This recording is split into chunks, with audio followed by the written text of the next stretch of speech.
নমস্কার বন্ধুরা, আশা করি আপনারা সকলে ভালো আছেন। আজকের রেসিপি ভিন্দালু চিকেন।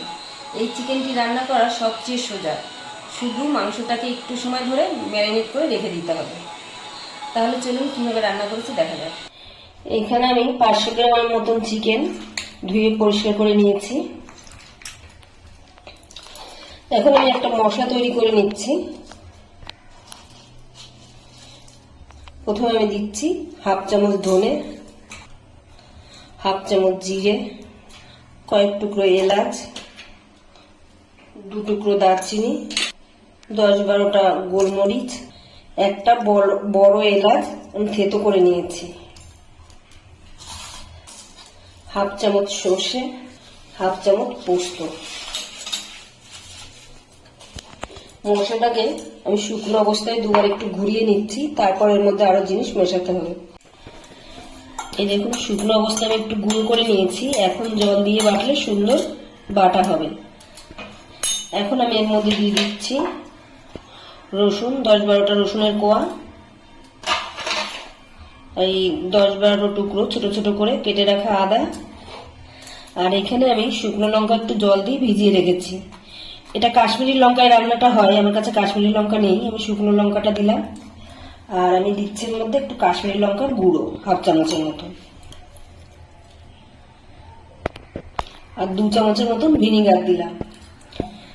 এখন মশলাটাকে সুন্দর করে পেস্ট করে নেব।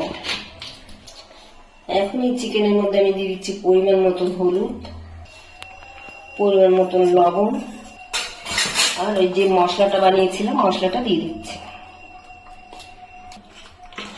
মশলাটা দিয়ে ভালো করে মাখিয়ে ম্যারিনেট করে রেখে দিতে হবে।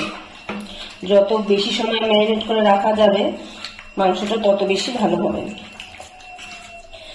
আমি 8 ঘন্টার জন্য ম্যারিনেট করে রেখে দিচ্ছি। আপনারা চাইলে 1 ঘন্টা 2 ঘন্টাও রেখে দিতে পারেন।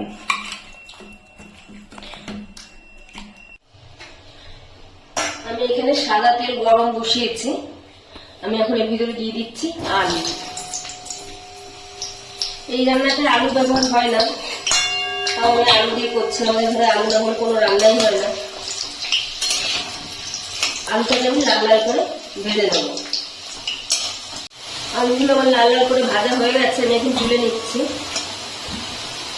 এই তেলের ভিতরে আমি এখন দিয়ে দিচ্ছি পেঁয়াজ কুচি। আমি বড় সাইজের 2টো পেঁয়াজ কুচি করে নিচ্ছি। পেঁয়াজটাকে এখন লাল লাল করে বেরেস্তার মতো ভেজে নিতে হবে। পেঁয়াজগুলো আমি লাল লাল করে ভেজে নিয়েছি। এখন আমি এর মধ্যে ম্যারিনেট করা চিকেনটা দিয়ে দিচ্ছি।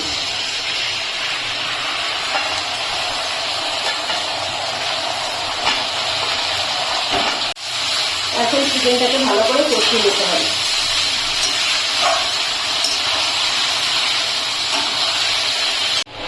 এখন আমি এর মধ্যে দিয়ে দিচ্ছি 2-4 দানা চিনি, কারণ এর মধ্যে ভিনেগার দেওয়া রয়েছে। টকের ব্যালেন্স রাখার জন্য একটু চিনি দিলাম, আর কালারটাও ভালো হবে চিনি দিলে। আর ভেজে রাখা আলুটাও দিয়ে দিচ্ছি। আর মশলা থেকে এই যে তেল ছাড়তে আরম্ভ করেছে, মশলাটা আমার কষানো হয়ে গেছে। রান্না করতে খুব বেশি সময় লাগে না, কেননা ম্যারিনেট করে রেখে দিয়েছিলাম, ওখানেই অনেকটা সেদ্ধ হয়ে গেছে। মানে সেদ্ধ মানে নরম হয়েছিল।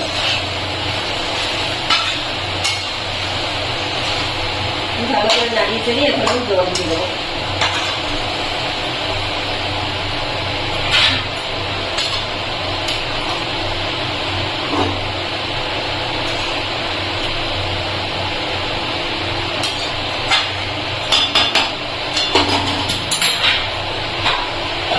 এখন আমি ঢাকা দিয়ে দিচ্ছি 10 মিনিটের জন্য। ঢাকনা খুলে আমি মাঝে মধ্যে একটু নাড়িয়ে দিচ্ছি। এখন আলু মাংস সব আমার সেদ্ধ হয়ে গেছে। মাংসটাতে এমনিতেই খুব নরম হয়ে গেছিল, আর আলুটাও সেদ্ধ হয়ে গেছে। এখন আমি নামিয়ে নেবো।